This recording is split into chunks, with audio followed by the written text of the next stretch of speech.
Lorie Marrero, creator of the Clutter Diet book and online program, and today we're going to talk about how to clear off your dining table and your kitchen counters and all those other flat surfaces you have trouble with. We hear about this a lot. I've seen a lot of clients with this problem, and that is all of the clutter piling up on these flat surfaces.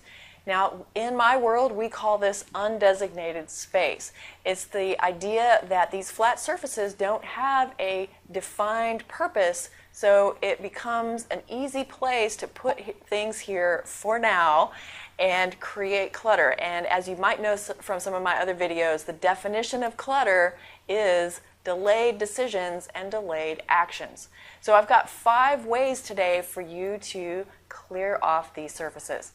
And the first one is to catch yourself. So you have been unconscious about this for a long time. So the first step is being conscious as you're coming in the door with an armload of stuff. As you walk over and say, I'm going to put it here for now, catch yourself saying that little danger phrase, realizing that means you've delayed a decision, and instead deal with it right then, or make sure that right after you hang up your coat or put your keys down, you turn right back around and deal with those items. The second thing you can do is think of these things differently. Think of them as decisions and actions, and ask yourself, what is the next action that needs to be taken with this item? What is the decision that I haven't made yet?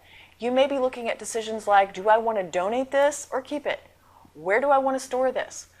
Do I need to bring this back to my sister's house? Do I need to return this to the store? Those are the kinds of things you need to ask yourself and get to the answer. Write it on a to-do list, get accountability from someone to get that task done or make that decision. The third thing you can do is look for themes or trends. So let's say your dining table is piled up high with stuff and you decide that as a project you're going to take this on, let's say next Saturday. And as you're going through all the stuff and making those decisions and taking those actions, look for those themes and trends and categories of things that are on the table. So for example, you may find there's a lot of unsorted mail on this table. You may find there's a lot of stuff there that belongs to your daughter.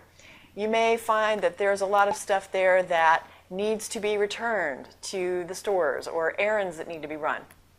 So when you identify what those categories are, you may be able to cut that clutter off at the source and figure out another solution for those categories of items. You might need to have a basket somewhere else where all the unsorted mail goes when it comes in from the mailbox. There are things like that that you can solve and eliminate some of the stuff that's ending up on the flat surfaces. All right, so the next thing you can do is discuss this problem with everyone who's involved.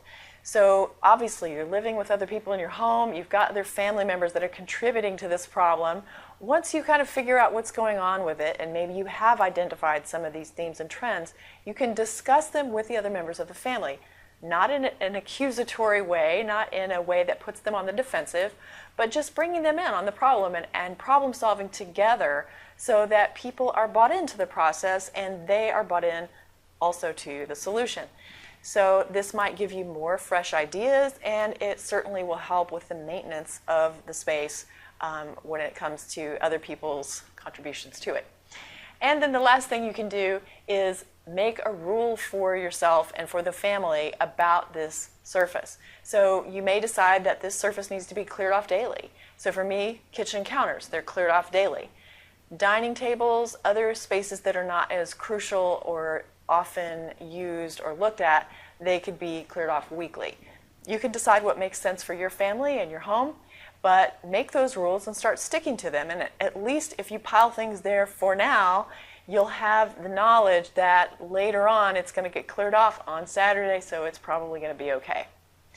If you've enjoyed this, I would love to ask you to share our videos with a friend. You know, we have a lot of viewers, we get a lot of comments, but we know that we are not a dramatic chipmunk here. I'm not going to be a sneezing panda. I'm not going to bite anybody's finger. So we're not as likely to go viral or anything like that. But I feel like we have a lot of good material here that people would enjoy. So if you are so inclined, we would be honored if you would share our channel with your friends. It's really easy to tell them to go to clutterdiet.tv, and that brings them right here to our YouTube channel. We'd really appreciate it. Thanks so much, and may you always be happy and grateful for having more than enough.